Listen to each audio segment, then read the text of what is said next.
Llevé el celular averiado de mi nuera a reparar. Pero el técnico que lo arregló me llamó aparte y me susurró: cancele las tarjetas, cambie las contraseñas y huya inmediatamente. Cuando le pregunté qué estaba pasando, giró el celular en mi dirección y lo que me mostró me heló la sangre. Pero antes de continuar, asegúrese de estar ya suscrito al canal y escriba en los comentarios: ¿desde dónde está viendo este video? Nos encanta saber hasta dónde están llegando nuestras historias. Mi nombre es Teresa, tengo 65 años y, hasta hace 3 días, creía que tenía una vida perfectamente normal. Vivo en una casa cómoda en Guadalajara con mi esposo, Ricardo, de 67 años. Somos jubilados desde hace poco. Yo era profesora de historia y él ingeniero. Tenemos un único hijo, Alejandro, casado hace 5 años con Sofía. Nuestra nuera siempre me pareció una joven encantadora. Licenciada en administración, inteligente, guapa, trabajaba en una empresa de consultoría financiera. Alejandro la conoció en una fiesta de amigos en común y se casaron en menos de 1 año. A veces pensaba que era un poco distante, pero lo atribuía al estrés del trabajo y a su personalidad más reservada. Todo comenzó el miércoles pasado, cuando Sofía vino a visitarnos sola. Algo inusual, ya que ella y Alejandro normalmente venían juntos los fines de semana. Llegó agitada, diciendo que tenía un problema con el celular. La pantalla estaba completamente rota, y preguntó si conocía algún lugar confiable para repararlo. Rompí el celular sin querer y necesito que funcione hoy mismo para una reunión importante mañana. Alejandro está de viaje y no tengo idea de dónde llevarlo, explicó. Por coincidencia, yo había llevado mi celular a reparar la semana pasada a una pequeña tienda en el centro de la ciudad. El dueño, Jesús, a quien todos llamamos Chuy, era hijo de una antigua colega de la escuela donde yo enseñaba. Me ofrecí a llevarle su aparato. «Sería perfecto, Teresa, me salvarías la vida», dijo Sofía, entregándome el celular. «La contraseña es 2818, nuestro aniversario de bodas. Tengo que correr a la oficina ahora. ¿Puedo pasar a recogerlo por la noche?» Acepté, claro. Tomé el celular y conduje hasta la tienda de Chuy. El local era pequeño, encajado entre una farmacia y una panadería, con un cartel discreto: Reparaciones Express. Cuando entré, Chuy estaba inclinado sobre una mesa llena de herramientas minúsculas y aparatos electrónicos desarmados. «Doña Teresa, qué gusto verla de nuevo», me saludó con una sonrisa. Le expliqué lo del celular de mi nuera y me aseguró que podría arreglarlo en pocas horas. «Vuelvo después de la comida», dije, entregándole el aparato y la contraseña. Pasé la tarde haciendo compras y, alrededor de las 16:00, regresé a la tienda. Chuy estaba solo, y cuando me vio entrar, su rostro cambió. La expresión simpática dio paso a algo que no pude descifrar en el momento. ¿Preocupación? ¿Miedo? «Doña Teresa», dijo en voz baja, mirando rápidamente hacia la puerta, como si verificara que no hubiera nadie más. «El celular está listo, pero necesito mostrarle una cosa, señora». Fruncí el ceño, confundida. «¿Algún problema con el aparato?» «No con el aparato», respondió, y entonces se acercó, hablando casi en un susurro. «Cancele las tarjetas, cambie las contraseñas y huya inmediatamente». Sentí un escalofrío recorrer mi espalda. «¿Qué? ¿De qué me está hablando, Chuy?» Me hizo una señal para que me acercara, abrió el celular de Sofía y entró en la aplicación de mensajes. Navegó hasta una carpeta llamada Plan B y me mostró la pantalla. Mi sangre se congeló. Eran mensajes intercambiados entre Sofía y mi hijo, detallando un plan para matarme. «Mamá se está poniendo más olvidadiza», decía un mensaje de Alejandro. «Es el momento perfecto. El doctor ya está documentando sus lapsos de memoria a petición mía. Nadie va a cuestionar cuando suceda». La respuesta de Sofía me revolvió el estómago. «El seguro de vida de ella y de tu padre vale casi 2 millones. Con la venta de la casa después, tendremos suficiente para empezar de cero, lejos de Guadalajara». Sentí que mis piernas flaqueaban y tuve que apoyarme en el mostrador. «Esto Esto no puede ser verdad, murmuré, más para mí misma que para Chuy. Doña Teresa, juro que no quería meterme. Cuando estaba probando el celular después de la reparación, apareció una notificación y accidentalmente vi estos mensajes. No pude ignorarlo. Seguí deslizando la conversación, con los ojos desorbitados por el horror. Discutían métodos, fechas, cómo hacerlo parecer un accidente doméstico. Hablaban de medicamentos que podrían usar, dosis que serían fatales para una señora de su edad con presión alta. Mi propio hijo y su esposa, planeando fríamente mi muerte. También están planeando matar a Ricardo, susurré, sintiendo que me faltaba el aire. La conversación detallaba cómo harían para eliminar a mi esposo después. Tiene que ser con unas semanas de diferencia, escribió Alejandro. Una pareja mayor muriendo al mismo tiempo levantaría sospechas. Chuy cerró la puerta de la tienda y giró el cartel a cerrado. Me trajo un vaso de agua y me ayudó a sentarme. «Tiene que ir a la policía», dijo él, con voz firme pero gentil. Negué con la cabeza, todavía en shock. No me van a creer. Es la palabra de una anciana olvidadiza contra mi hijo y mi nuera, personas respetables en la comunidad. Entonces, señora, tiene que reunir pruebas y tiene que protegerse. Tenía razón. Tomé el celular con manos temblorosas y comencé a tomar fotos de los mensajes con mi propio aparato. Documenté todo: fechas, horas, el plan detallado, las menciones al médico de la familia que aparentemente estaba siendo manipulado para crear un historial de demencia. Chuy, ¿podrías restaurar el celular exactamente como estaba? No quiero que ellos sepan que descubrimos algo. Él estuvo de acuerdo y trabajamos juntos por 1 hora más. Cuando terminó, el celular de Sofía parecía intacto, sin ninguna señal de que sus mensajes secretos hubieran sido descubiertos.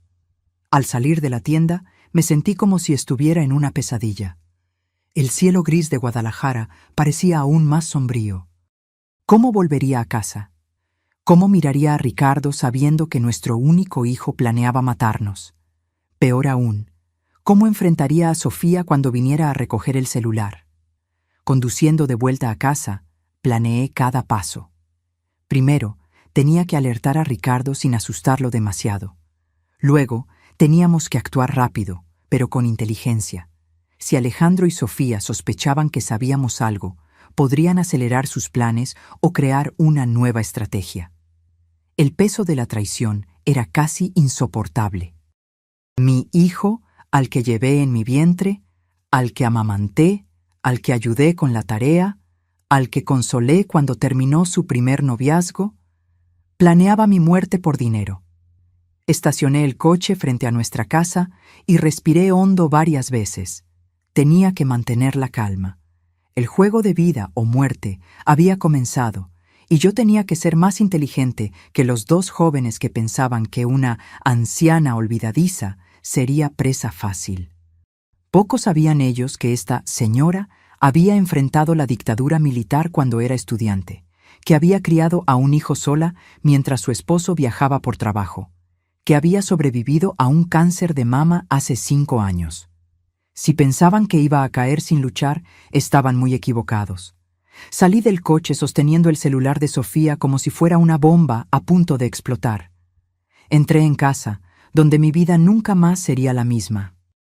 Ricardo estaba en la sala, viendo las noticias como hacía todas las tardes.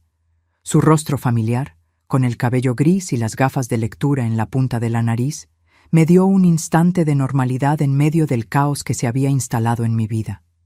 ¿Pudiste resolver lo del celular de Sofía?, preguntó distraídamente, sin quitar los ojos de la televisión. Tragué saliva. Sí, está arreglado. Tenía que contárselo, pero no sabía cómo empezar. ¿Cómo le dices a tu esposo de 40 años que tu único hijo los quiere muertos a los 2? Ricardo, le llamé, mi voz más firme de lo que esperaba. Necesito mostrarte algo. Es grave. Algo en mi tono debió alarmarlo, porque inmediatamente apagó la televisión y me miró con atención. ¿Qué pasó, Teresa? Me senté a su lado y le mostré las fotos que había tomado de los mensajes. Observé su rostro mientras leía. La confusión inicial, seguida por la incredulidad, luego el horror y finalmente un dolor tan profundo que pensé que se derrumbaría allí mismo. No, susurró él con la voz ahogada. Debe haber algún error. Alejandro, jamás. Yo tampoco quería creerlo, respondí, sosteniendo sus manos temblorosas. Pero son ellos, Ricardo. Es el número de Alejandro, es la forma en que escribe, y Sofía respondiendo desde su celular, que está aquí conmigo. Ricardo cerró los ojos, respiró hondo varias veces. Cuando los abrió de nuevo, vi algo que rara vez presenciaba. Determinación absoluta. ¿Qué vamos a hacer?, preguntó. Le expliqué mi plan inicial, documentar todo, verificar nuestras cuentas bancarias, cambiar contraseñas, cancelar tarjetas compartidas, investigar qué médico estaría involucrado en esto. Teníamos que actuar como si nada hubiera cambiado, mientras secretamente reuníamos pruebas suficientes para confrontarlos, o, si era necesario, llevarlo todo a la policía. Sofía vendrá a recoger el celular esta noche, avisé. Tenemos que actuar con normalidad. ¿Cómo? La voz de Ricardo falló. ¿Cómo voy a mirarla sabiendo que... De la misma forma que he enseñado a adolescentes a fingir interés en historia medieval por 30 años, intenté bromear, pero la sonrisa salió débil. Un paso a la vez, Ricardo. Nuestra vida depende de esto. Pasamos la siguiente hora revisando cuentas bancarias en línea. Descubrimos algo perturbador. Pequeñas sumas habían sido transferidas regularmente de nuestra cuenta conjunta a una cuenta desconocida en los últimos 3 meses. Valores lo suficientemente bajos como para no levantar sospechas.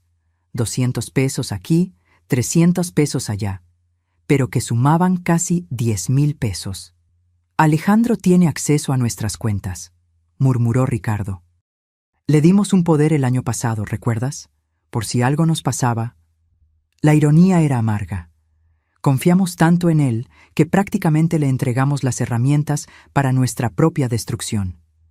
Cambiamos todas las contraseñas, cancelamos 2 tarjetas de crédito que Alejandro tenía como adicionales y llamamos al banco solicitando el bloqueo de cualquier transacción superior a 1,000 pesos sin autorización presencial. ¿Y qué hay del médico?, preguntó Ricardo. El doctor. Pablo nos atendía desde hacía más de 15 años. Era un amigo, almorzaba ocasionalmente en nuestra casa. La idea de que pudiera estar falsificando informes médicos a petición de mi hijo era casi tan dolorosa como la traición de Alejandro. Voy a programar una consulta mañana, decidí. Sola, quiero ver qué dice sobre mi memoria. A las 19:00 sonó el timbre. Ricardo y yo nos miramos, tensos. Él apretó mi mano, una promesa silenciosa de que seguiríamos nuestro plan. Abrí la puerta forzando una sonrisa. Sofía estaba guapa como siempre, con su cabello castaño impecablemente arreglado y ropa elegante. Esa apariencia cuidada ahora me parecía una máscara perfecta para ocultar la monstruosidad que había debajo. Teresa, disculpa venir tan tarde. ¿Cómo te fue con el técnico? Todo bien, respondí, entregándole el celular. Chuy hizo un gran trabajo. La pantalla está como nueva. Ella encendió el aparato, verificó rápidamente y sonrió. Perfecto. ¿Cuánto fue? Déjame pagar. No te preocupes, ya lo arreglé todo. Fue una cortesía suya, ni cobró porque soy clienta antigua. Sofía dudó por un momento, un leve fruncido de cejas que antes no habría notado. ¿Estaría preocupada de que el técnico hubiera visto algo? ¿Estás segura? No quería incomodar. ¿Qué va, hija? ¿Quieres pasar? Ricardo está viendo la tele. Íbamos a tomar un té. Ay, no puedo hoy. Tengo una presentación mañana temprano y aún necesito revisar algunos datos. Noté cómo evitó mirarme directamente mientras hablaba. Una mentirosa hábil, pero ahora que sabía qué buscar, las pequeñas señales estaban ahí. Entiendo. ¿Cuándo regresa Alejandro del viaje? Mañana por la noche, respondió rápidamente. Otra mentira. Por los mensajes, Alejandro no estaba de viaje. Estaba en casa, esperando noticias de ella. Dile que nos visite pronto, dije, manteniendo el tono casual. Hace casi 2 semanas que no lo vemos. Claro, sonrió, guardando el celular en su bolso. Él también los extraña. Ay, me acordé. ¿Ya revisaron a ese médico que Alejandro les recomendó? ¿El especialista en memoria? Mi corazón se aceleró, pero mantuve la expresión neutra. Todavía no tuvimos tiempo. ¿Por qué? Es que... dudó, su rostro una máscara de preocupación fingida. Alejandro comentó que últimamente has estado olvidando algunas cosas importantes, nombres, citas. Impresión suya, respondí con una risa ligera. Mi memoria está excelente. Recuerdo hasta el día en que usaste ese mismo conjunto en la fiesta de cumpleaños de mi prima Elisa, hace 2 meses. Vi algo pasar rápidamente por sus ojos. ¿Frustración? ¿Preocupación? Antes de que su sonrisa social volviera. Bueno, de todas formas, nunca está de más hacerse un chequeo, ¿no? ¿A su edad? Claro, claro. Programaré una consulta pronto. Nos despedimos, y tan pronto como cerré la puerta, me apoyé en ella, agotada por el esfuerzo de fingir normalidad. Ricardo me esperaba en la sala, tenso. ¿Y bien? Intentó sembrar la idea de mi pérdida de memoria, respondí, sentándome a su lado. Están construyendo el escenario para cuando suceda. ¿Qué hacemos ahora? Actuar, respondí, una determinación creciendo dentro de mí. Mañana temprano voy al doctor Pablo. Después quiero verificar nuestro seguro de vida. Necesitamos saber exactamente qué alteró a Alejandro. Y luego, vamos a armar nuestra propia trampa. Esa noche apenas pude dormir. Cada ruido de la casa parecía una amenaza. Me levanté 3 veces para verificar si las puertas estaban cerradas. En una de esas veces encontré a Ricardo en la cocina, bebiendo agua, con la misma mirada atormentada que yo debía tener. Estoy pensando en Alejandro de niño, dijo en voz baja. ¿Recuerdas cómo le tenía miedo a la oscuridad? ¿Cómo corría a nuestra cama durante las tormentas? ¿Qué le pasó a ese niño, Teresa? No tenía respuesta. ¿Cómo nuestro hijo amoroso se había transformado en ese extraño calculador, capaz de planear fríamente nuestra muerte? Lo vamos a descubrir, prometí, abrazándolo. Y vamos a sobrevivir a esto. A la mañana siguiente, llamé al consultorio del doctor Pablo alegando una emergencia. Conseguí una consulta para las 10:00.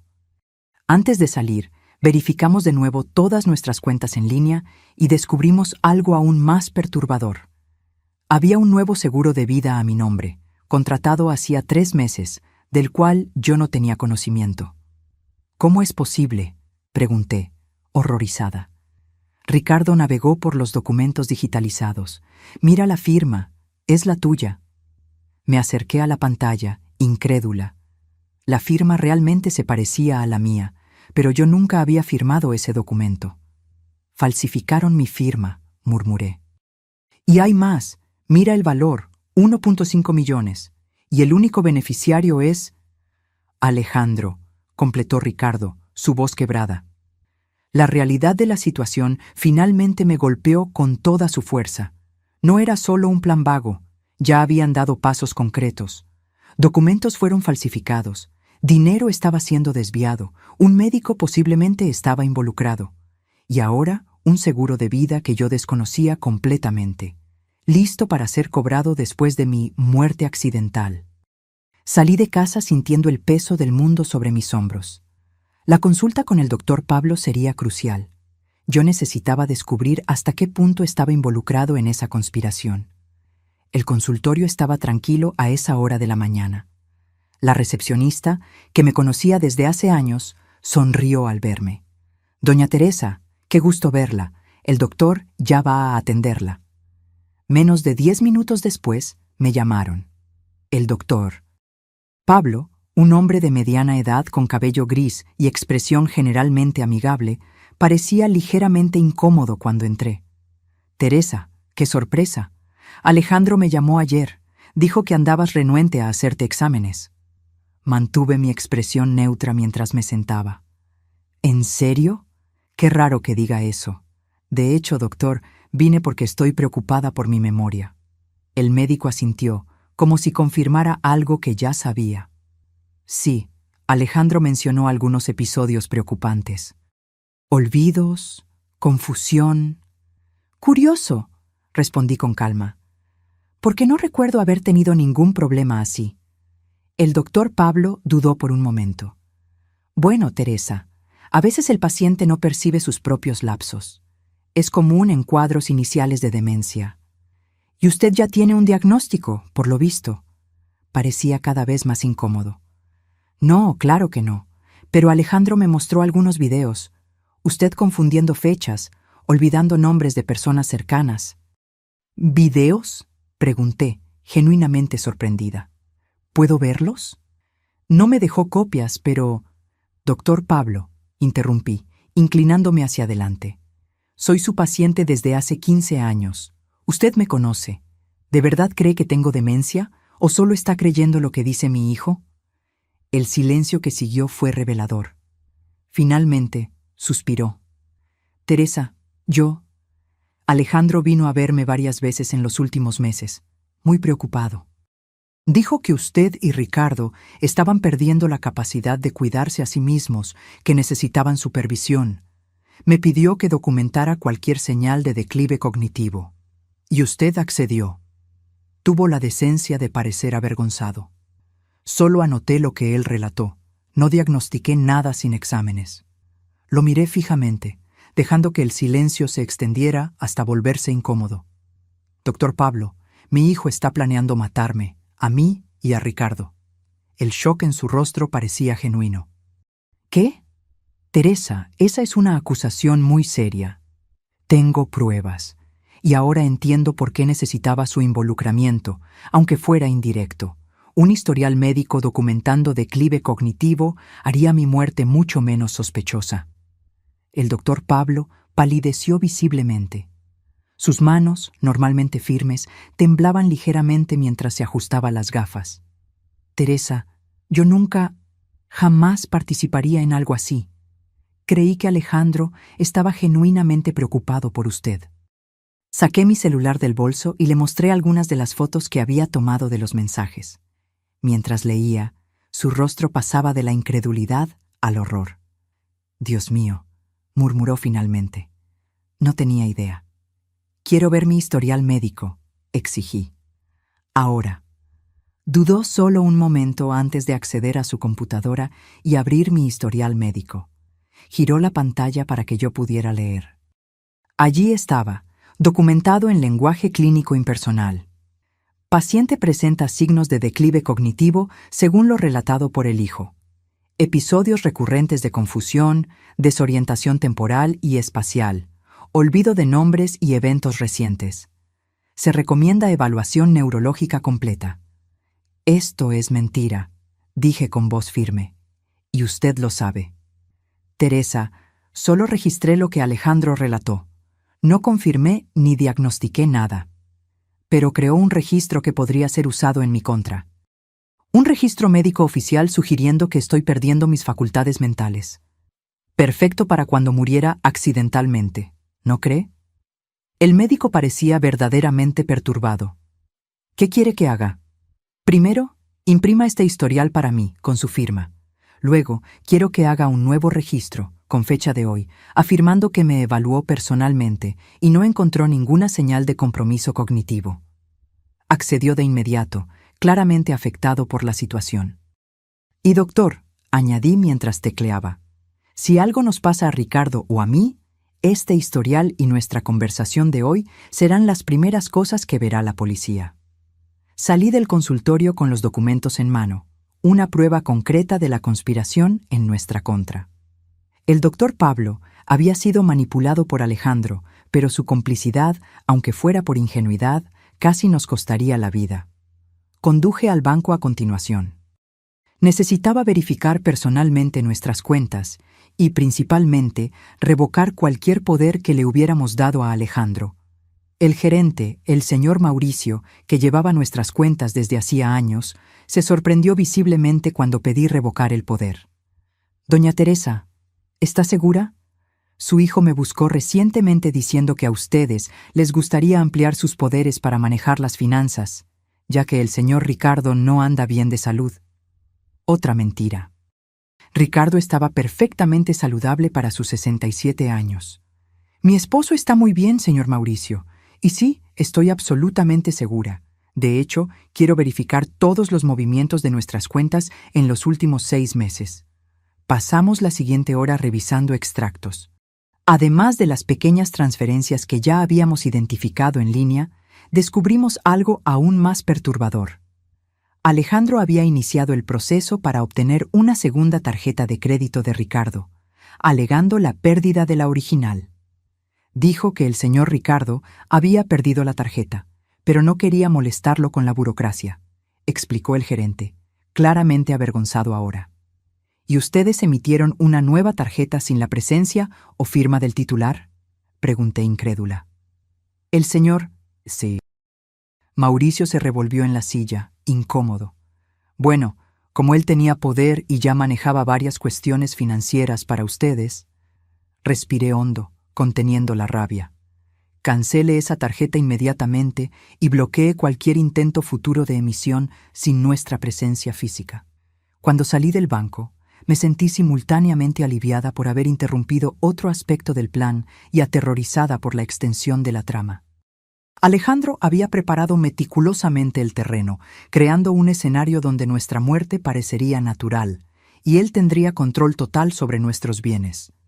En el camino a casa, mi celular sonó. Era él. Mi corazón se disparó, pero contesté con la voz más normal posible. «Hola, hijo». «Mamá, ¿todo bien? Acabo de llegar del viaje y Sofía me dijo que llevaste su celular a reparar. Fue muy amable de tu parte». La naturalidad con la que mentía era impresionante. No había viaje alguno. «De nada, querido. El chico de la asistencia es hijo de una colega mía. Nos hizo un buen precio». «Qué bien. Oye, estaba pensando en pasar por ahí esta noche con Sofía. Hace tiempo que no cenamos juntos, ¿verdad?» Un escalofrío recorrió mi espalda. ¿Por qué ese súbito interés en visitarnos? ¿Habrían notado algo? ¿El médico habría llamado a Alejandro después de mi visita? «Claro», respondí, manteniendo la voz firme. «Vengan, sí, hago esa lasaña que te gusta». «Perfecto. Ah, y mamá. ¿Fuiste al médico que te recomendé?» Sofía dijo que todavía no habían ido. «De hecho, fui al doctor Pablo esta mañana». Un breve silencio. «¿Fuiste? ¿Y qué te dijo?» «Nada del otro mundo. Hizo algunas pruebas sencillas. Dijo que estoy perfectamente bien para mi edad». Otro silencio, más largo esta vez. «Ah, bueno, qué bien entonces. Pero tal vez sea bueno buscar una segunda opinión, ¿sabes? A veces el doctor Pablo es muy conservador con los diagnósticos». «Veremos, hijo». «¿Nos vemos por la noche entonces?» «Sí, sobre las 19:00. Hasta más tarde». Cuando colgué, mis manos temblaban. La conversación aparentemente inocente estaba cargada de subtextos amenazantes. Alejandro claramente esperaba que el doctor Pablo me hubiera declarado con algún tipo de compromiso cognitivo y se desestabilizó cuando supo que no fue el caso. Y ahora quería cenar con nosotros esta noche. ¿Por qué? ¿Para observar mi comportamiento? ¿Para verificar si demostraba alguna sospecha? ¿O algo peor? Llegué a casa y encontré a Ricardo en la sala, rodeado de papeles. Levantó la vista, ansioso. «¿Cómo te fue? ¿El médico está involucrado?» Le expliqué todo. Cómo Alejandro había manipulado al doctor Pablo para crear un falso historial médico. Cómo obtuvo acceso a nuestras cuentas bancarias. Cómo falsificó documentos del seguro de vida. «Y acaba de llamarme», concluí. «Él y Sofía quieren cenar aquí esta noche». Ricardo palideció. «¿Crees que sospechan que descubrimos algo?» «No estoy segura, pero se perturbó claramente cuando supo que fui al doctor Pablo y que el médico no encontró nada malo conmigo». Nos miramos, la misma pregunta silenciosa flotando entre nosotros. ¿Qué podrían intentar Alejandro y Sofía durante esa cena? «No podemos comer ni beber nada que traigan», dijo Ricardo finalmente. «Y uno de nosotros debe estar siempre atento, observando lo que hacen». Estuve de acuerdo. «Necesitamos grabar esa cena de alguna forma. Si dicen algo incriminatorio...» Ricardo asintió y fue a buscar su antigua grabadora digital, que usaba para registrar reuniones cuando aún trabajaba. Probamos el aparato, verificando si aún funcionaba y dónde podríamos esconderlo en el comedor. Pasé la tarde preparando la lasaña que prometí, aunque la idea de sentarme a la mesa con 2 personas que planeaban matarnos me hacía sentir físicamente mal. Cada vez que pensaba en los mensajes, en la frialdad calculadora con la que nuestro propio hijo discutía nuestra muerte, sentía un dolor que ninguna palabra podría describir. ¿Cómo llegamos a este punto?, le pregunté a Ricardo mientras preparábamos la mesa para la cena. ¿En qué nos equivocamos con él? Ricardo negó con la cabeza, sus ojos mostrando el mismo dolor que yo sentía. No lo sé, Teresa. Pensé que conocíamos a nuestro hijo. A las 19:00 en punto, sonó el timbre. Ricardo y yo intercambiamos una última mirada de confirmación. La grabadora estaba escondida debajo de la mesa, funcionando. Nuestra estrategia era simple: actuar con naturalidad, observar cada movimiento suyo y, si era posible, provocar algún desliz que pudiéramos documentar. Abrí la puerta con una sonrisa ensayada. Alejandro y Sofía estaban allí. Él sosteniendo una botella de vino tinto y ella, una caja de bombones que sabían que eran mis favoritos. «¡Mamá!», exclamó Alejandro, abrazándome con entusiasmo. El contacto físico, que antes me daba confort, ahora me daba escalofríos. ¿Cómo podía abrazarme sabiendo que planeaba matarme? «¡Qué ganas de verte!», continuó, entregándome la botella. «Trajimos un vino especial para hoy». «Ah, gracias, querido», respondí, analizando discretamente la etiqueta. Era una cosecha cara, una que normalmente me impresionaría. Ahora solo me hacía preguntar si estaría adulterada. Ricardo los recibió en la sala, su sonrisa tan forzada como la mía. Les ofrecí agua, café o jugo. Cualquier cosa menos el vino que trajeron. «Todavía no, mamá», dijo Alejandro, sentándose cómodamente en el sofá. «Vamos a guardar el vino para acompañar la cena». Hablamos de trivialidades por casi media hora. El trabajo de ellos, el clima, noticias locales. La surrealista normalidad de la situación me daba náuseas. Observé cómo Alejandro ocasionalmente intercambiaba miradas con Sofía, cómo ella estaba atenta a cada movimiento mío, cómo él dirigía preguntas aparentemente inocentes sobre mi rutina, mis medicamentos, mis dificultades recientes. «Entonces, mamá», dijo finalmente, inclinándose hacia adelante, «¿cómo fue exactamente la consulta con el doctor? ¿Pablo hoy? ¿Hizo exámenes? ¿Pidió alguna prueba específica?» Mantuve mi expresión neutra. «Fue una consulta normal. No vio nada preocupante». «Extraño», murmuró Alejandro frunciendo el ceño. «Me había dicho que sospechaba algo más serio. ¿Quizás Alzheimer inicial?» «¿En serio?», pregunté, levantando las cejas en falsa sorpresa. «¿Cuándo te dijo eso?» Alejandro se dio cuenta del desliz. «Ah, la semana pasada, cuando lo llamé para hablar sobre esos episodios que noté». «¿Qué episodios serían esos, hijo?» «No recuerdo haber tenido ningún problema». Una sonrisa condescendiente apareció en su rostro. «¿Ves? Es exactamente eso lo que nos preocupa. No te acuerdas. La semana pasada olvidaste el nombre de doña Iracema, nuestra vecina de hace 20 años. Luego dejaste la estufa encendida por horas. Nada de eso había sucedido. Eran mentiras fabricadas para construir la narrativa de mi supuesta demencia». «Curioso», respondí con calma. «Hablé con doña Iracema ayer mismo, llamándola por su nombre, y no uso la estufa desde hace días. He preferido el microondas últimamente». La sonrisa de Alejandro vaciló por un instante. «¿Cenamos?», intervino Ricardo levantándose. «La lasaña de Teresa huele de maravilla». En la mesa el teatro continuó. Serví la lasaña mientras Ricardo discretamente intercambiaba las copas de vino. Habíamos acordado, tomaríamos el vino que trajeron, fingiríamos servirnos, pero en realidad beberíamos de otra botella que dejamos previamente abierta en la cocina. «Un brindis», propuso Alejandro, levantando su copa, «por la familia y la salud». Levantamos nuestras copas y fingimos beber. Observé atentamente cuando Alejandro y Sofía tomaron sus propios tragos. Bebían con normalidad, sin dudar. Tal vez el vino no estaba adulterado después de todo. Teresa, dijo Sofía, poniendo su copa en la mesa. Alejandro y yo hemos estado conversando. Nos preocupa que vivan solos en esta casa tan grande. Es verdad, agregó Alejandro, especialmente considerando estos episodios recientes. Pensamos que tal vez sería mejor que se mudaran a un lugar más pequeño, más fácil de mantener. O tal vez podríamos venir a vivir aquí con ustedes por un tiempo. Sentí a Ricardo tensarse a mi lado. Era eso. Querían mudarse a nuestra casa, estar más cerca para ejecutar el plan. Qué amables de su parte, respondí, manteniendo la voz firme. Pero estamos perfectamente bien, ¿verdad, Ricardo? Absolutamente, estuvo de acuerdo él. De hecho, hasta estamos pensando en viajar pronto, tal vez una temporada en la costa, en Cancún. Vi a Alejandro y Sofía intercambiar una mirada rápida. ¿Viaje? ¿Ahora?, cuestionó Alejandro. No creo que sea una buena idea, papá. ¿Y los médicos de mamá? ¿Y tus exámenes de rutina? Todo excelente, respondí por Ricardo. Podemos viajar tranquilamente. Sofía sonrió, pero sus ojos permanecieron fríos.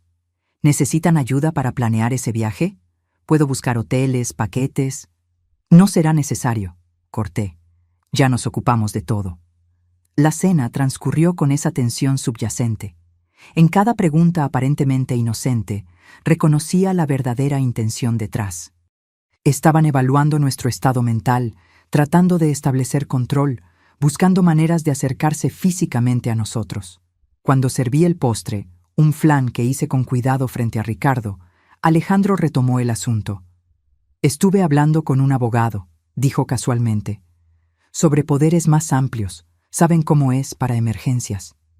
¿Qué tipo de emergencias?, preguntó Ricardo, con la voz controlada. Bueno, si uno de ustedes necesita ser hospitalizado o si...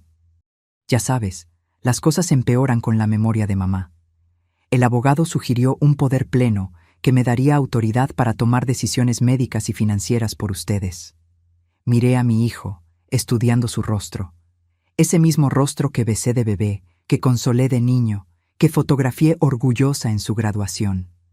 ¿Cómo se había transformado en la máscara de un extraño calculador? No será necesario, hijo, dije finalmente. Ya actualizamos todos nuestros documentos recientemente. Incluso hicimos algunos cambios en nuestro testamento y en los beneficiarios de los seguros. La expresión de Alejandro se congeló por un instante. ¿Cambios? ¿Qué tipo de cambios? Nada del otro mundo, solo asegurando que todo esté en orden en caso de que algo nos pase. Sofía puso la mano sobre el brazo de Alejandro como si lo contuviera. Siempre es bueno revisar esos documentos, dijo ella suavemente. ¿Consultaron a un abogado? El doctor. Mauricio, el que tú recomendaste, mintió Ricardo con naturalidad impresionante. Fue muy útil. No existía ningún doctor Mauricio, pero la mentira alcanzó su objetivo. Ambos parecieron momentáneamente desestabilizados. A las 22:00, Alejandro miró el reloj y anunció que tenían que irse. Mañana trabajo temprano, justificó. Pero yo sabía el verdadero motivo. Necesitaban recalcular sus planes. Después de muchos abrazos falsos y promesas vacías de visitarnos más a menudo, finalmente se fueron. Tan pronto como se cerró la puerta, Ricardo y yo nos desplomamos en el sofá, agotados físicamente por el esfuerzo de mantener las apariencias. «Están sospechando», susurró Ricardo. «Se dieron cuenta de que algo cambió». Estuve de acuerdo, levantándome para tomar la grabadora. Rebobinamos la grabación, escuchando de nuevo toda la conversación. Las implicaciones eran claras. Alejandro y Sofía aún estaban decididos a seguir con el plan, pero nuestros movimientos recientes, la consulta médica, los cambios bancarios, la mención al testamento, los habían vuelto cautelosos. «Van a intentar algo pronto», dijo Ricardo. «No pueden esperar mucho más, ahora que empezamos a tomar medidas de protección. Necesitamos más pruebas concretas», dije. «La grabación ayuda, pero aún no es suficiente para la policía». «¿Y si intentáramos que confesaran? ¿Confrontarlos directamente?» Negué con la cabeza. Demasiado arriesgado. Lo negarían todo y se volverían más vigilantes. Esa noche, verificamos todos los cerrojos 3 veces antes de acostarnos. Aún así, dormí con un teléfono al lado de la cama y una silla apoyada en la puerta del dormitorio. Precauciones que jamás imaginé necesitar tomar contra mi propio hijo. A la mañana siguiente, me desperté sobresaltada por el sonido de un coche estacionando. Corrí a la ventana y vi a Sofía saliendo de su camioneta negra, sola, a las 8:00 de la mañana de un día laborable, cuando debería estar en el trabajo. «Ricardo», llamé urgentemente, «Sofía está aquí». Él se levantó rápidamente, aún somnoliento. «¿Sola? ¿Dónde está Alejandro?» «No lo sé. Voy a abrir, pero quédate cerca». Bajé las escaleras, tratando de controlar el ritmo de mi respiración. ¿Por qué vendría Sofía tan temprano, sin avisar? ¿Qué quería? Abrí la puerta incluso antes de que tocara el timbre.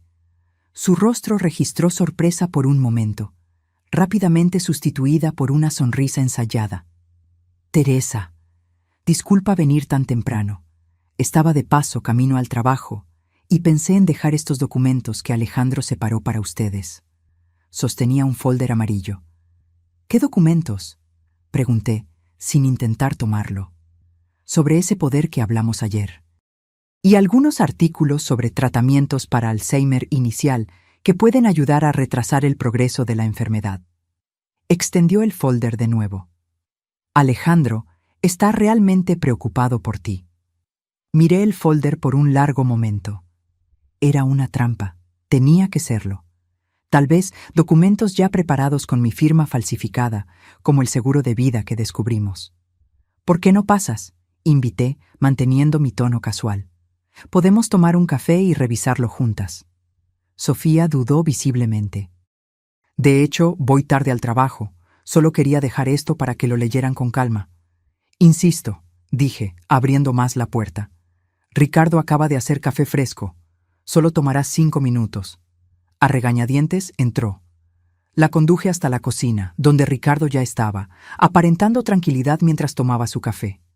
«Sofía, qué agradable sorpresa», dijo él. «Trajo algunos documentos para que firmemos», expliqué, enfatizando la palabra firmemos. Ricardo entendió de inmediato. «Qué bien», respondió él. «Vamos a echar un vistazo». Sofía parecía cada vez más incómoda mientras Ricardo tomaba el folder y comenzaba a examinar los documentos. La observé atentamente, notando cómo sus ojos seguían cada movimiento de él, cómo sus dedos tamborileaban nerviosamente en la mesa. «Interesante», murmuró Ricardo después de unos minutos. «Este poder le daría a Alejandro control total sobre nuestras finanzas y decisiones médicas. Prácticamente nos volvería legalmente incapaces». «Es solo una precaución», justificó Sofía rápidamente. «Considerando la condición de Teresa». «¿Qué condición sería esa exactamente?», pregunté directamente. «Bueno, los lapsos de memoria, la confusión». Ella dudó, aparentemente dándose cuenta de que estaba en terreno peligroso. Alejandro notó varios episodios. «Curioso», comenté. «El doctor Pablo no encontró nada de eso ayer». «Los médicos pueden equivocarse», replicó, recuperando la compostura. «Por eso la importancia de una segunda opinión con un especialista». Ricardo puso los documentos de vuelta en el folder y lo empujó hacia Sofía. «Agradecemos la preocupación, pero no vamos a firmar esto. De hecho, ya iniciamos los procedimientos para revocar el poder limitado que le dimos a Alejandro el año pasado». El shock en su rostro fue genuino y momentáneo, rápidamente sustituido por una expresión de preocupación estudiada. «Pero, ¿por qué? Alejandro solo quiere ayudar». «Estamos seguros de que sí», respondí. «Pero preferimos mantener el control de nuestras propias vidas». Sofía se levantó abruptamente. «Tengo que irme. Estoy realmente atrasada». «Claro», dije, acompañándola hasta la puerta. «Dile a Alejandro que llamaremos más tarde para hablar sobre estos documentos». Tan pronto como ella se fue, Ricardo y yo nos miramos, la misma conclusión evidente para ambos. «Están acelerando el plan», susurró él. «Sí», asentí. Y eso significa que tenemos que actuar ahora. Después de que Sofía se fue, Ricardo y yo examinamos cuidadosamente los documentos que había traído. Como sospechábamos, el poder le daría a Alejandro poderes absolutos sobre nuestras finanzas, propiedades y decisiones médicas. También había un formulario de internación voluntaria para una clínica de reposo, en realidad una institución para adultos mayores con demencia severa, con espacios para nuestras firmas. Ya ni siquiera intentan disimular, murmuró Ricardo, sus dedos temblando mientras hojeaba los papeles. Prácticamente nos están pidiendo que firmemos nuestra propia sentencia de muerte. Eso es bueno, respondí, sorprendiéndolo. Cuanto más explícitos sean, más pruebas tendremos. Pasé la mañana fotografiando cada documento, creando copias digitales que envié al correo electrónico de Estela, mi amiga de mucho tiempo y la única persona fuera de nuestra casa en la que confiaba completamente. Le expliqué brevemente la situación y le pedí que guardara los archivos de forma segura, sin hablar con nadie sobre ello. ¿Qué hacemos ahora?, preguntó Ricardo cuando terminé. Necesitamos un plan. Claramente están avanzando. La visita sorpresa de Sofía, estos documentos, no podemos esperar más. Decidimos que era hora de buscar ayuda profesional. No la policía, aún no teníamos pruebas definitivas suficientes, sino un abogado que pudiera orientarnos sobre cómo proteger legalmente nuestros bienes y, más importante, nuestras vidas. Elegimos a una abogada que no conocíamos anteriormente y que no tenía ninguna conexión con Alejandro, la doctora Lucía Méndez, especialista en Derecho Familiar y Penal. Conseguimos programar una consulta para esa misma tarde. En el elegante despacho en el centro de la ciudad, le explicamos toda la situación a la doctora Lucía. Los mensajes descubiertos, las cuentas bancarias, el seguro de vida fraudulento, los historiales médicos manipulados, los documentos que Sofía había traído esa mañana. La abogada nos escuchó con atención, tomando notas ocasionales y pidiendo detalles específicos. Cuando terminamos, respiró hondo antes de hablar. Señores, estamos ante una situación extremadamente grave. Lo que me han descrito configura diversos crímenes: conspiración, falsificación de documentos, intento de estafa y, más seriamente, conspiración para homicidio. ¿Tenemos pruebas suficientes para la policía?, preguntó Ricardo. Los mensajes son la prueba más contundente, pero como los obtuvieron accediendo al celular de Sofía sin su autorización, existe el riesgo de que sean consideradas pruebas ilícitas. Sin embargo, considerando la gravedad de la situación y el peligro inminente para ustedes, creo que podemos construir un caso sólido. ¿Qué debemos hacer primero?, pregunté. Inmediatamente vamos a preparar documentos legales, revocando cualquier poder existente y bloqueando la posibilidad de nuevos poderes sin la presencia de un abogado independiente. Yo misma puedo servir como testigo de la capacidad mental de ustedes. Luego, vamos a presentar una denuncia detallada, presentando todas las pruebas que tenemos hasta ahora. Pasamos las siguientes 2 horas firmando documentos, formalizando declaraciones y planeando cada paso. La doctora Lucía fue minuciosa, asegurando que cada aspecto legal estuviera cubierto. Ahora, dijo finalmente, vamos a la cuestión más urgente, su seguridad física. Les sugiero enfáticamente que no vuelvan a casa hoy. Ricardo y yo intercambiamos miradas alarmadas. ¿Cree que estamos en peligro inmediato?, pregunté, aunque ya sabía la respuesta. Basado en lo que me contaron, sí. Se dieron cuenta de que están tomando medidas de protección. La visita sorpresa de Sofía esta mañana sugiere urgencia de su parte. Si yo fuera ustedes, pasaría unos días en un hotel, usando un nombre diferente, hasta que podamos obtener una orden de protección. Salimos del despacho de la abogada con un folder lleno de documentos y una sensación de urgencia. Fuimos directamente a la delegación de policía, donde presentamos una denuncia detallada.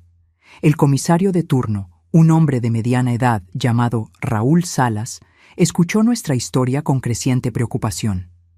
«Esto es extremadamente grave», comentó después de examinar las pruebas.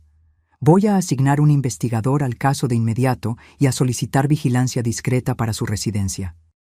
Cuando mencionamos que la abogada había sugerido no volver a casa, el comisario estuvo de acuerdo enfáticamente. De hecho, sería más seguro que se queden en otro lugar por ahora. Pero antes, me gustaría enviar un equipo para instalar cámaras discretas en su casa, con su consentimiento, claro. Si intentan entrar o hacer algo, tendremos pruebas concretas. Estuvimos de acuerdo con el plan. Volveríamos brevemente a casa, solo para recoger algunas pertenencias esenciales, mientras los policías instalaban equipos de vigilancia en puntos estratégicos.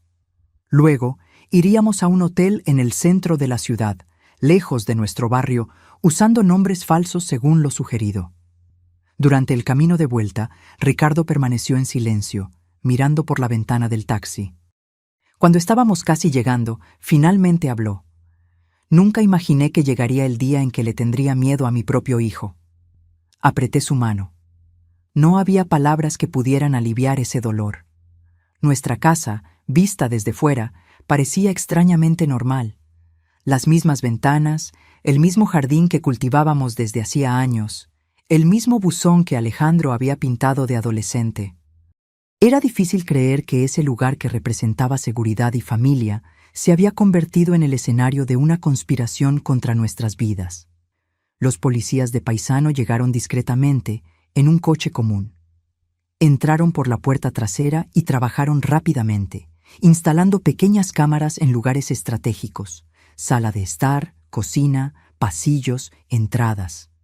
Explicaron que las imágenes serían transmitidas directamente a la delegación y monitoreadas 24 horas al día. Mientras tanto, Ricardo y yo recogimos lo esencial: ropa para unos días, medicamentos, documentos importantes. Evité mirar las fotografías familiares en la pared, los objetos que contaban la historia de nuestra vida juntos.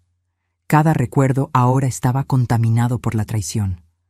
«Estamos listos», anunció el policía responsable de la instalación. Las cámaras son prácticamente invisibles a simple vista, pero capturan todo con alta definición. Si alguien entra, lo sabremos. Nos entregó una pequeña tarjeta con un número de teléfono. Esta es una línea directa para nuestro equipo. Cualquier emergencia, llamen inmediatamente. Cuando estábamos a punto de salir, mi celular sonó. Era Alejandro. Miré al policía, que asintió, indicando que debía contestar con normalidad. «¿Hola?», respondí, tratando de sonar natural. «Mamá, ¿dónde están?». Pasé por su casa y nadie contestó. Mi corazón se aceleró. Había ido a nuestra casa mientras estábamos fuera. «¿Por qué?». «Estamos de compras en el centro comercial», mentí. «Necesitábamos algunas cosas». «Ah, entiendo. Es que me preocupé. Nunca salen sin avisar». La falsedad en su voz me daba náuseas. «Fue una decisión de último momento. Ya estamos volviendo a casa». «Perfecto, porque tengo una sorpresa para ustedes. Los estoy esperando aquí». Me congelé. Estaba en nuestra casa en ese mismo momento. «¿Una sorpresa?», pregunté, manteniendo la voz firme. «Sí, traje ese vino que les gusta». Pensé en pasar la tarde juntos, conversando sobre esos documentos que Sofía dejó en la mañana. El policía me hizo una señal para que mantuviera la conversación. «Qué amable, hijo. Llegaremos en media hora, más o menos». «Perfecto, los espero». Cuando colgué, el policía ya se estaba comunicando con sus colegas. «Sospechoso en el lugar. Repito, sospechoso en el lugar. Mantengan distancia, pero estén preparados». Volviéndose hacia nosotros, explicó: «Vamos a dejar que entre. Observen lo que hace. Si intenta plantar algo, drogas, veneno, cualquier cosa, lo tendremos en video. Sería una prueba irrefutable». El plan tenía sentido, pero la idea de Alejandro deambulando por nuestra casa, posiblemente preparando alguna trampa, me aterrorizaba. «¿Y si descubre las cámaras?», preguntó Ricardo. «Altamente improbable. Son del tamaño de un botón y colocadas en lugares estratégicos. Además, tenemos agentes posicionados discretamente en la cuadra». Fuimos a un café cercano, donde esperamos ansiosamente noticias. Con cada minuto que pasaba, imaginaba lo que Alejandro estaría haciendo en nuestra casa. ¿Preparando alguna trampa? ¿Plantando evidencias contra nosotros? revolviendo nuestras pertenencias en busca de algo? Después de 40 minutos que parecieron una eternidad, el policía recibió una llamada. Escuchó atentamente, haciendo gestos afirmativos con la cabeza. «Salió», informó al colgar. «Y tenemos algo interesante en las grabaciones». Volvimos rápidamente a la delegación, donde nos llevaron a una sala con varios monitores. El comisario Salas ya estaba allí, viendo la grabación de las cámaras instaladas en nuestra casa. «Señores Pérez», nos saludó gravemente. «Creo que deberían ver esto». En la pantalla, vimos a Alejandro entrando en la cocina con 2 bolsas de plástico. Miró a su alrededor, verificó que estaba solo, y entonces comenzó a actuar de forma metódica. Sacó varios envases de medicamentos de las bolsas y los puso en nuestro botiquín, mezclándolos con los nuestros. Luego, abrió una botella de vino, probablemente la sorpresa que mencionó, y añadió algún tipo de polvo blanco, mezclando cuidadosamente antes de volver a poner el corcho. Finalmente, sacó de su bolsillo un pequeño dispositivo electrónico que no reconocimos y lo instaló discretamente debajo de la mesa de la cocina. Probablemente un micrófono o cámara. «Dios mío», murmuré, con las manos cubriendo mi boca. Ver a mi propio hijo, en video, preparando deliberadamente lo que parecía ser nuestra muerte, era un dolor indescriptible. «Ahora tenemos pruebas más que suficientes», dijo el comisario. «Voy a emitir órdenes de arresto para Alejandro Pérez y Sofía Pérez de inmediato». ¿Qué puso en nuestro botiquín?», preguntó Ricardo con la voz temblorosa. «Necesitamos analizarlo, pero por la apariencia son medicamentos controlados, posiblemente en dosis elevadas. La sustancia que añadió al vino también será analizada, pero apostaría por algún tipo de sedante potente». El comisario puso la mano en mi hombro. «Señora Pérez, sé que esto es extremadamente doloroso, pero necesito que entienda. Su hijo estaba intentando matarlos activamente hoy. Si hubieran vuelto a casa y tomado ese vino». No pude contener las lágrimas. La realidad de la situación finalmente me golpeó con toda su fuerza. No eran solo mensajes de texto o documentos sospechosos. Era mi hijo, en nuestra cocina, envenenando deliberadamente bebidas y medicamentos que sabía que usaríamos. «¿Qué pasa ahora?», preguntó Ricardo, abrazándome mientras yo lloraba. «Los vamos a arrestar hoy mismo», respondió el comisario. «Con estas evidencias no hay posibilidad de libertad provisional. Están seguros ahora, pero aún recomiendo que permanezcan en el hotel por unos días, hasta que resolvamos todo». Mientras salíamos de la delegación, tratando de procesar todo lo que había sucedido, una oficial de policía se acercó apresuradamente. «Comisario Salas, acabamos de recibir una llamada. Alejandro y Sofía Pérez están en la casa de los señores Pérez en este momento. Parecen agitados, los están buscando». El comisario reaccionó de inmediato. «Equipo táctico listo. Vamos ahora». Volviéndose hacia nosotros, explicó: «Probablemente se dieron cuenta de que algo anda mal, que ustedes no volvieron a casa como prometieron. Los vamos a arrestar ahora mismo». «¿Podemos ir con ustedes?», pedí, sorprendiéndome a mí misma. Una parte de mí quería huir, nunca más ver a Alejandro o Sofía. Pero otra parte, tal vez la más fuerte, necesitaba estar allí, presenciar el final de esa pesadilla. El comisario dudó, pero terminó accediendo. «Pueden quedarse en el coche de policía a una distancia segura, pero no interferirán de ninguna manera». En el camino a nuestra casa, con el corazón latiendo descontroladamente en el pecho, me pregunté cómo había llegado a ese punto. Cómo mi hijo, al que abracé en mis brazos de bebé, se había transformado en ese extraño capaz de planear fríamente mi muerte.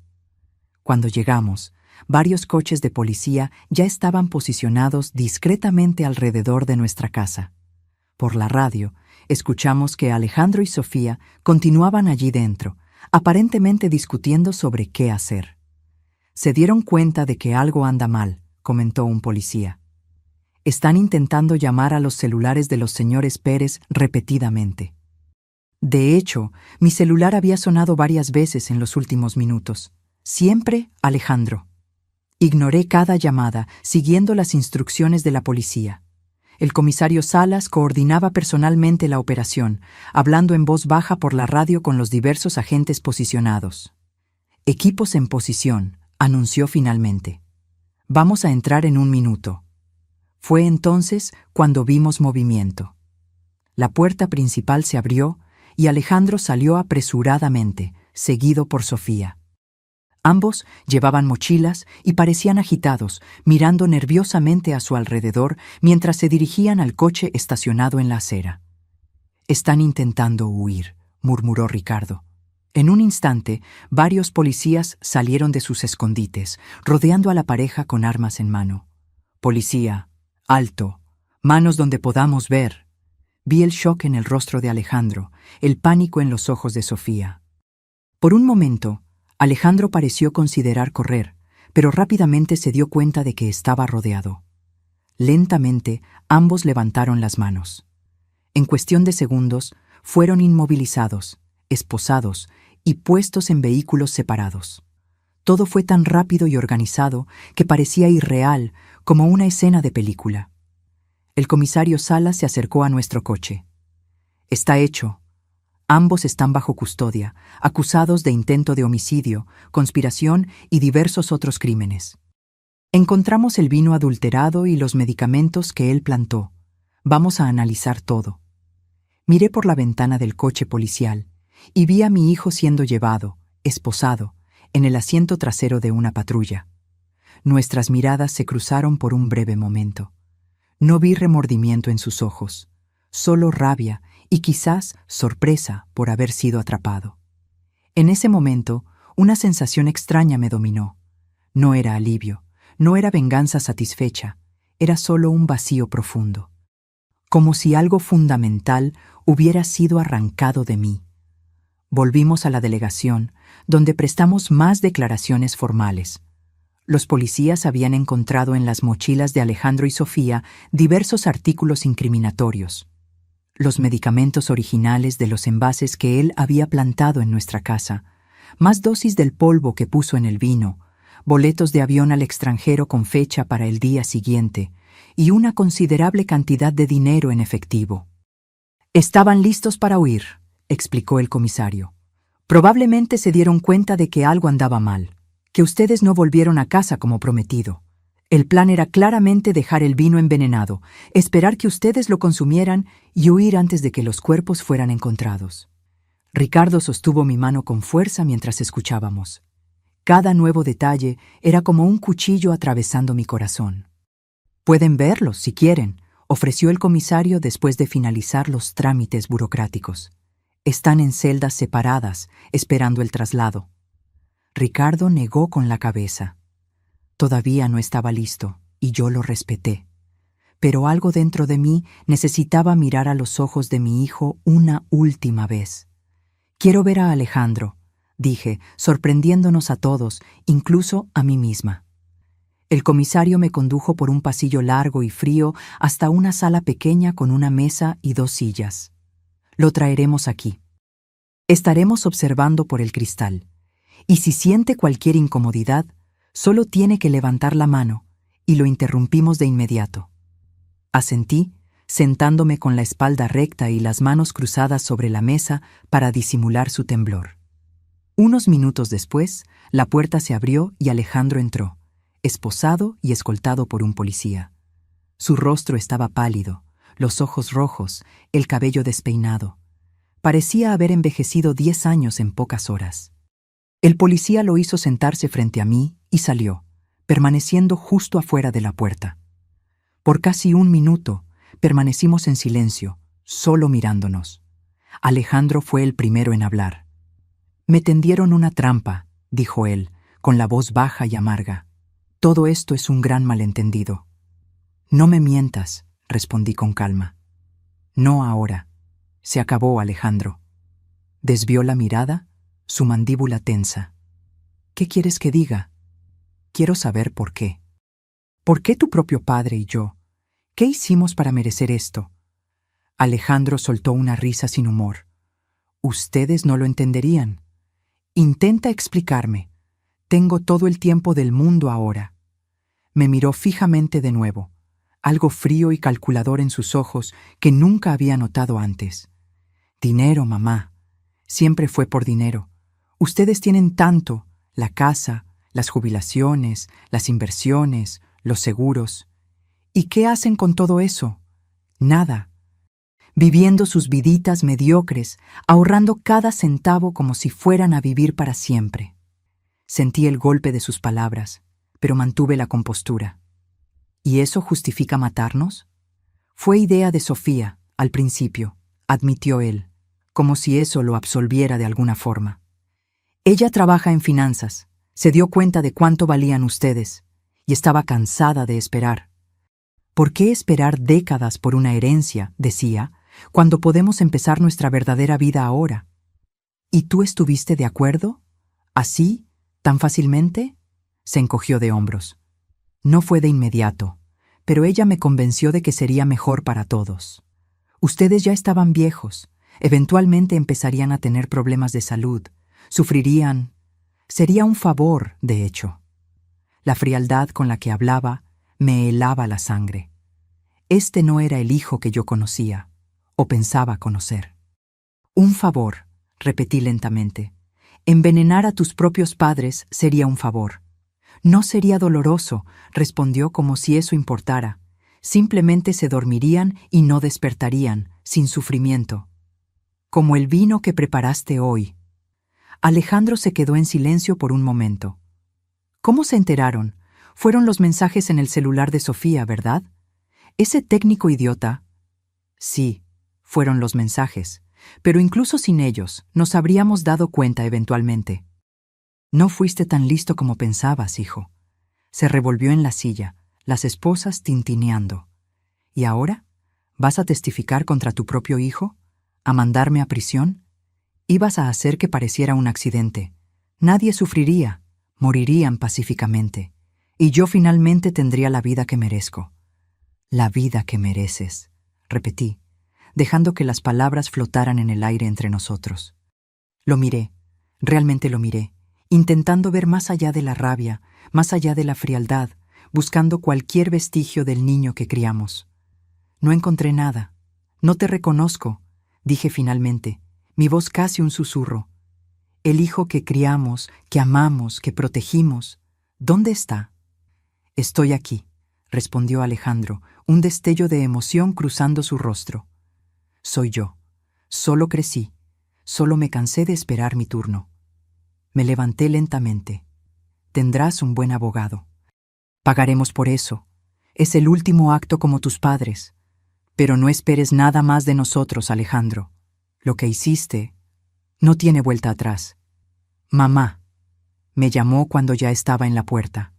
No entiendes. Yo solo quería una oportunidad de vivir de verdad. Me giré una última vez.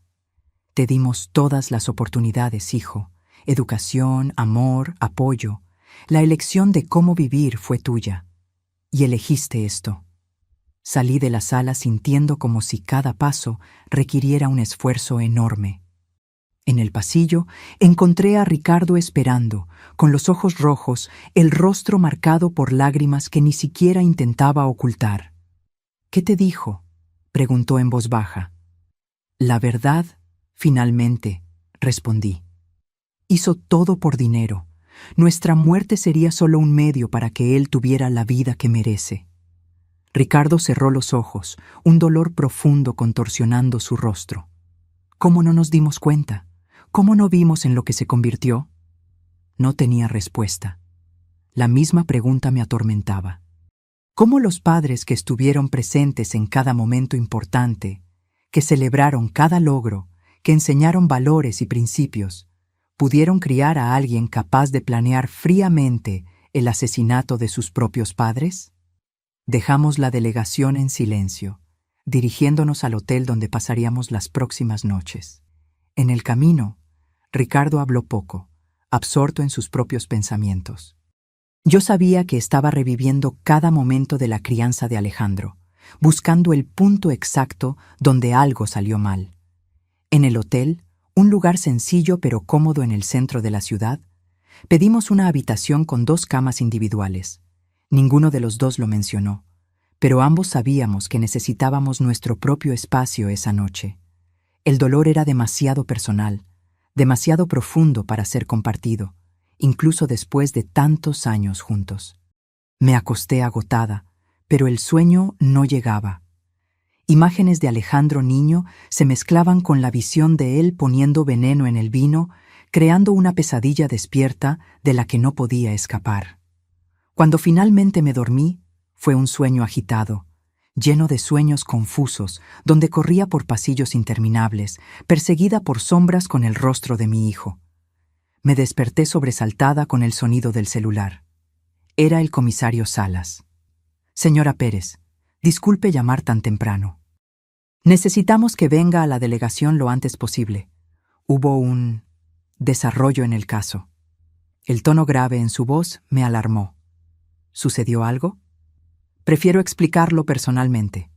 Es mejor que vengan cuanto antes. Desperté a Ricardo y le conté sobre la llamada. En 30 minutos estábamos en la delegación, siendo conducidos directamente a la sala del comisario. Salas nos recibió con expresión grave. Señores Pérez, agradezco que hayan venido tan rápido. Tengo noticias complicadas. ¿Qué pasó?, preguntó Ricardo con la voz tensa. Sofía Pérez solicitó hacer una declaración completa a cambio de reducción de pena. Está dispuesta a testificar contra su hijo. Sentí un nudo en la garganta. ¿Qué dijo? Según ella, el plan original era solo robarles, desviar dinero de las cuentas, obtener poderes para controlar los bienes. La idea de eliminarlos físicamente surgió solo en los últimos meses, cuando Alejandro se dio cuenta de que ustedes podrían descubrir los desvíos. Ricardo apretó mi mano con fuerza. También afirma, continuó el comisario, que Alejandro también estaba planeando matarla a ella después de que ustedes estuvieran muertos y él tuviera acceso a todo el dinero. La revelación cayó como una bomba. ¿Mi hijo planeaba matar a su propia esposa?, susurré. Según ella, sí. Encontró mensajes de él con otra mujer, discutiendo cómo se dividirían el dinero después de que el problema Sofía fuera resuelto. Cerré los ojos, tratando de absorber esa nueva capa de horror. No bastaba con planear nuestra muerte. Alejandro estaba dispuesto a eliminar a cualquiera que se interpusiera entre él y el dinero. Hay más, dijo Salas, su tono aún más grave. Analizamos el polvo que puso en el vino. Es una mezcla de sedantes potentes y una sustancia llamada adelfa, extremadamente tóxica, causa paro cardíaco, y encontramos evidencias de que ya había intentado antes. ¿Cómo es eso?, preguntó Ricardo. Muestras de su cabello, señora Pérez, revelaron rastros de la misma sustancia, probablemente administrada en pequeñas dosis para simular problemas de salud naturales.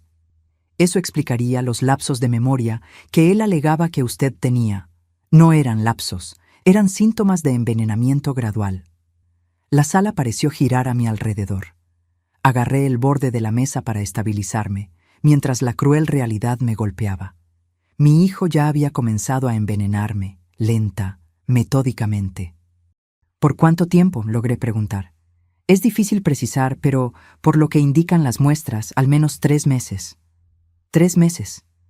Repasé mentalmente las pequeñas señales que había ignorado. Dolores de cabeza más frecuentes, momentos de mareo, noches de insomnio.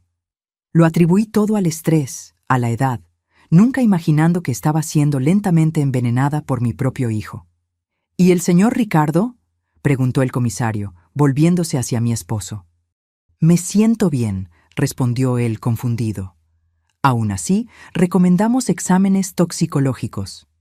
Si la señora fue blanco, es posible que él también haya comenzado a actuar contra usted. Dejamos la delegación aún más afectados que antes. La idea de que Alejandro no solo planeaba matarnos, sino que ya había iniciado el proceso, era insoportable. Cada comida que compartimos en los últimos meses, cada taza de café que él gentilmente preparó, cada medicamento que me recordó tomar, todo podía haber sido parte de su plan macabro. Vamos al hospital ahora mismo, insistió Ricardo. Necesitamos verificar si hay daños permanentes. En el hospital, fuimos atendidos con prioridad después de explicar la situación. Los médicos realizaron una batería de exámenes, recolectaron muestras de sangre y cabello y nos internaron para observación por 24 horas. Los resultados, cuando llegaron, confirmaron las sospechas. Yo tenía niveles detectables de adelfa en el organismo, aunque no lo suficiente para causar daños permanentes. Ricardo estaba limpio, sugiriendo que Alejandro se había enfocado en mí primero, probablemente porque, como mujer mayor con historial de problemas de salud, tuve cáncer de mama años atrás, mi muerte parecería menos sospechosa. Tuvo suerte, señora, explicó el médico. El envenenamiento gradual fue interrumpido antes de que causara daños irreversibles. Con el tratamiento adecuado y tiempo, su cuerpo eliminará completamente la toxina. Suerte. Era una palabra extraña para describir la situación. ¿Tuve suerte porque descubrí que mi hijo me estaba envenenando antes de que consiguiera matarme? En los días siguientes, el caso ganó proporciones que nunca imaginamos. La historia del hijo que planeó asesinar a sus padres por herencia atrajo la atención de los medios nacionales. Reporteros rodeaban el hotel donde estábamos hospedados. Llamaban constantemente. Intentaban de todas las formas obtener una declaración nuestra. Rechazamos todas las entrevistas, todas las apariciones. Nuestro dolor era demasiado profundo, demasiado personal para ser transformado en espectáculo público. La doctora Lucía, nuestra abogada, se convirtió en nuestra portavoz oficial, gestionando todos los aspectos legales y manteniendo a la prensa a distancia. Fue ella quien nos trajo la noticia de que Alejandro sería acusado de intento de homicidio calificado, con los agravantes de envenenamiento premeditado y motivo vil. Si era condenado, enfrentaría décadas de prisión. Una semana después del arresto de Alejandro y Sofía, finalmente nos sentimos seguros para volver a casa. La policía había retirado todo el equipo de vigilancia, pero instaló un sistema de alarma conectado directamente a la delegación, solo por precaución, como dijo el comisario Salas. Entrar de nuevo en esa casa fue una de las cosas más difíciles que he hecho. Cada habitación guardaba recuerdos, algunos hermosos, otros ahora contaminados por el conocimiento de lo que Alejandro se había convertido. En la sala de estar, las fotografías familiares parecían burlarse de nosotros. Alejandro de niño sonriendo en su primer día de escuela. Alejandro adolescente orgulloso con su trofeo de natación. Alejandro adulto en su boda con Sofía.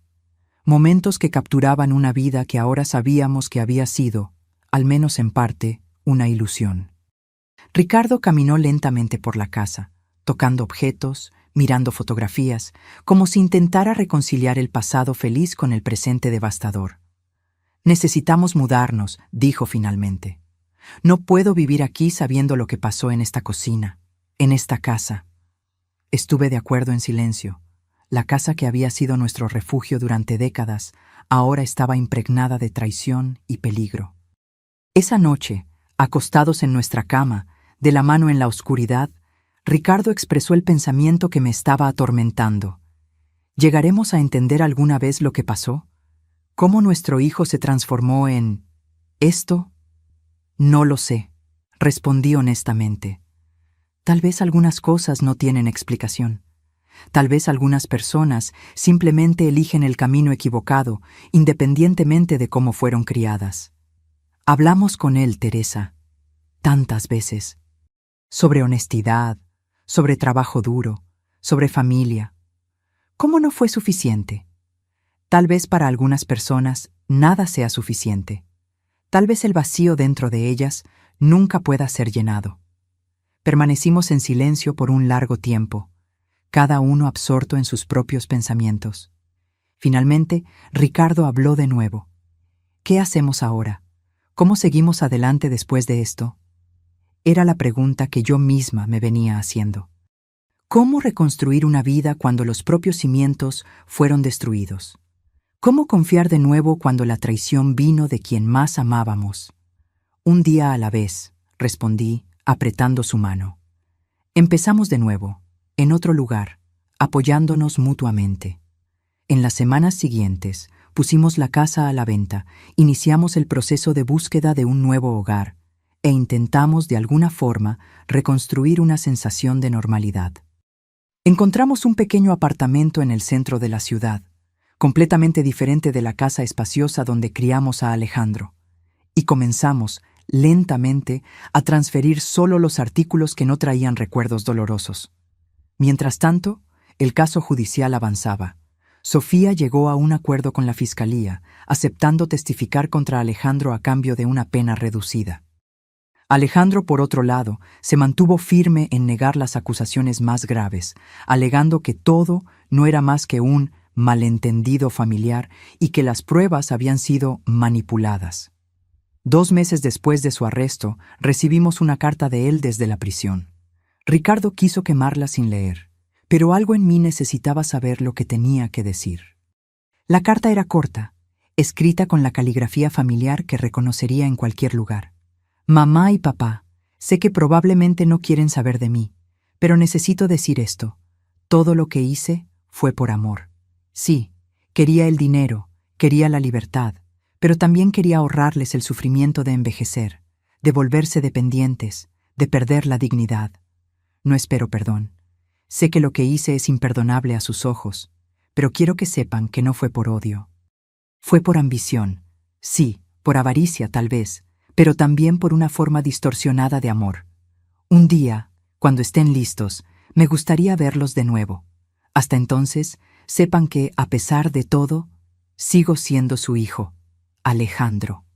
Leí la carta 3 veces, tratando de encontrar sinceridad en las palabras, algún vestigio del hijo que conocí, pero todo lo que vi fue más manipulación, más intentos de justificar lo injustificable.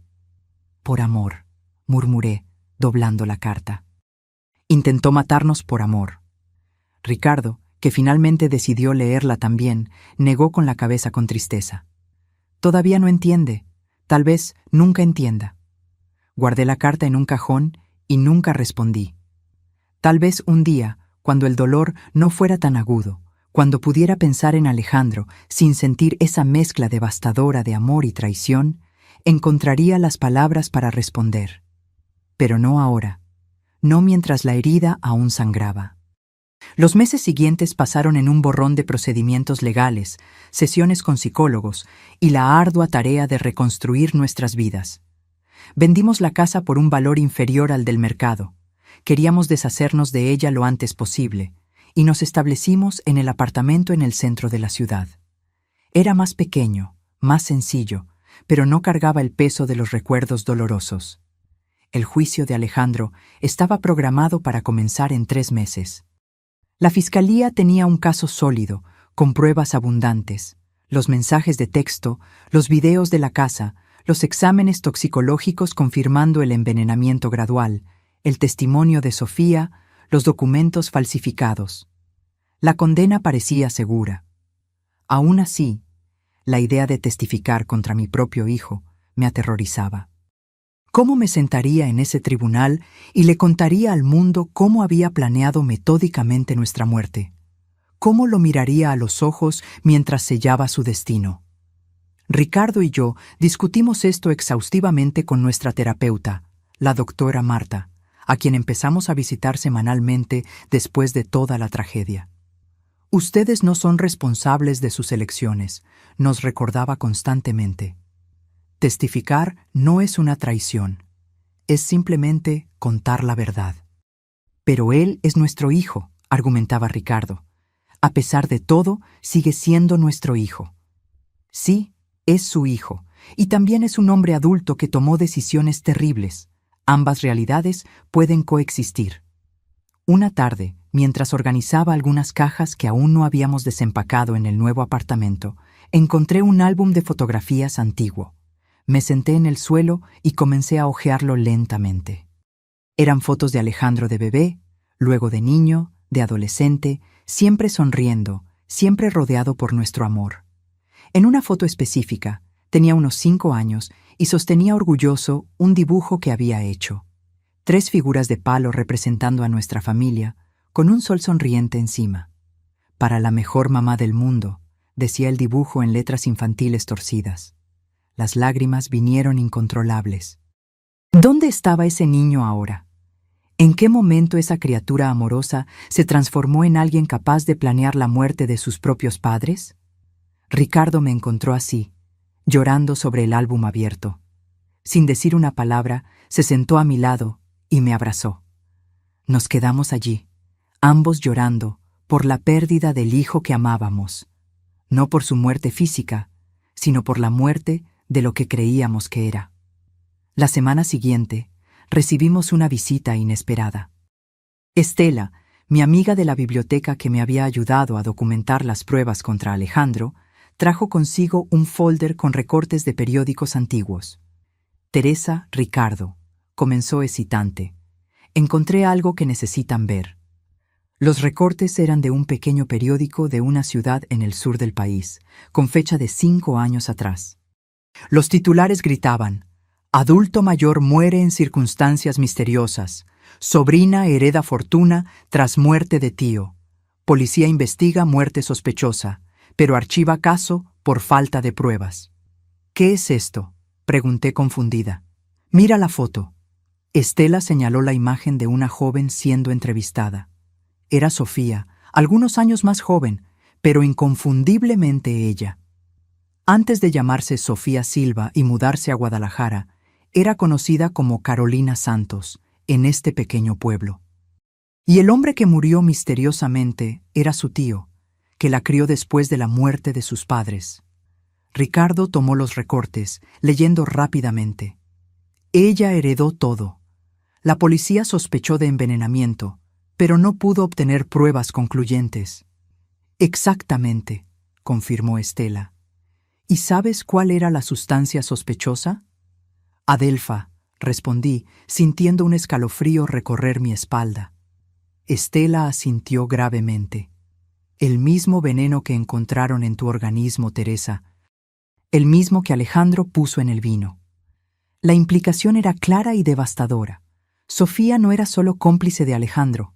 Probablemente era la autora intelectual, la persona que trajo la idea, que enseñó la técnica, que ya había hecho esto antes. ¿Por qué nos estás mostrando esto ahora?, preguntó Ricardo. Porque su acuerdo con la fiscalía está casi finalizado, explicó Estela. Ella va a pasar solo unos años en prisión a cambio de su testimonio contra Alejandro. No es justo, no cuando ella probablemente ya mató antes. Llevamos el descubrimiento a la doctora Lucía, nuestra abogada, que inmediatamente se puso en contacto con el fiscal del caso. Las investigaciones fueron reabiertas, tanto sobre la muerte del tío de Sofía como sobre posibles otros casos similares en su pasado. En cuestión de semanas, el acuerdo de Sofía estaba en suspenso, y ella enfrentaba acusaciones adicionales. La policía encontró en su apartamento un diario detallando no solo el plan para matarnos, sino también anotaciones sobre la muerte del tío y planes para eliminar a Alejandro después de conseguir acceso a nuestro dinero. El panorama que emergió era aún más sombrío de lo que imaginábamos.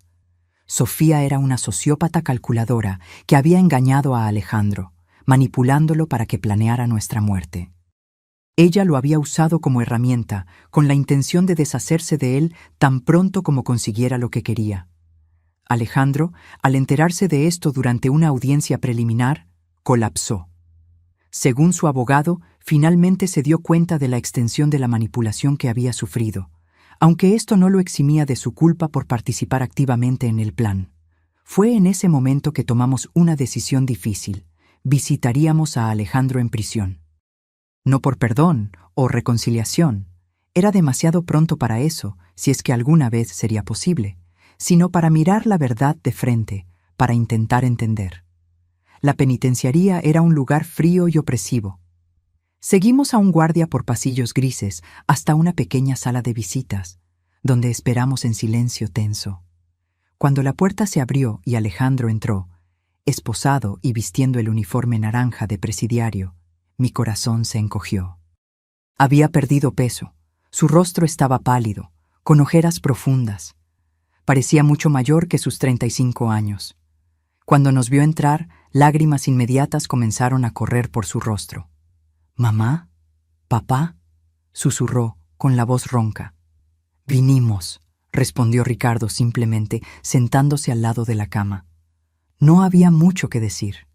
El abismo entre nosotros era demasiado vasto para ser llenado con palabras. Pero estar allí, ofrecer ese pequeño confort humano, parecía importante, no solo para Alejandro, sino también para nosotros. Lo siento mucho, dijo él finalmente, por todo. Sé que no significa nada después de lo que hice, pero tengo que decirlo. ¿Por qué intentaste suicidarte?, pregunté directamente. Miró sus propias manos vendadas. Porque finalmente entendí la magnitud de lo que hice. No solo el plan, las mentiras, la manipulación, sino cuánto los lastimé, cuánto destruí. Y me di cuenta de que nunca podría arreglarlo. Por primera vez desde que todo sucedió, vi algo en sus ojos que parecía genuino. No manipulación, no autocompasión, sino comprensión real del dolor que había causado. Tienes razón, dijo Ricardo, su voz gentil pero firme. Algunas cosas no se pueden arreglar, pero eso no significa que debas rendirte. ¿Por qué? ¿Qué me queda? La vida, respondí simplemente. Imperfecta, difícil, dentro de estas paredes por muchos años, pero aún así, vida. La oportunidad de, tal vez, un día, hacer algo bueno con ella. Estuvimos solo media hora. No prometimos volver regularmente, ni ofrecimos perdón fácil. Solo nos despedimos, dejando en el aire la posibilidad, aunque tenue, de algún tipo de relación futura. En el camino de vuelta a casa, Ricardo y yo permanecimos en silencio por un largo tiempo, procesando la visita, las emociones conflictivas que suscitó. ¿Fue lo correcto?, preguntó él finalmente. No sé si existe una cosa correcta en situaciones como esta, respondí. Solo sé que no me arrepiento de haber ido. 4 años después de descubrir la conspiración contra nuestras vidas, Ricardo y yo celebramos 45 años de casados. Decidimos no hacer nada grandioso. Solo una cena tranquila en casa con los pocos amigos que permanecieron a nuestro lado durante toda la tormenta. Durante la cena, mientras observaba a Ricardo contar una historia que hizo reír a todos, me di cuenta de algo importante. Éramos felices de nuevo. No de la misma forma que antes. Había cicatrices que nunca desaparecerían completamente, pero de una forma más profunda, más consciente. Habíamos enfrentado lo peor que la vida podía ofrecer y sobrevivido. Habíamos reconstruido algo del caos, encontrado significado después de la destrucción. Y, tal vez lo más importante, habíamos elegido no permitir que la traición envenenara el resto de nuestras vidas.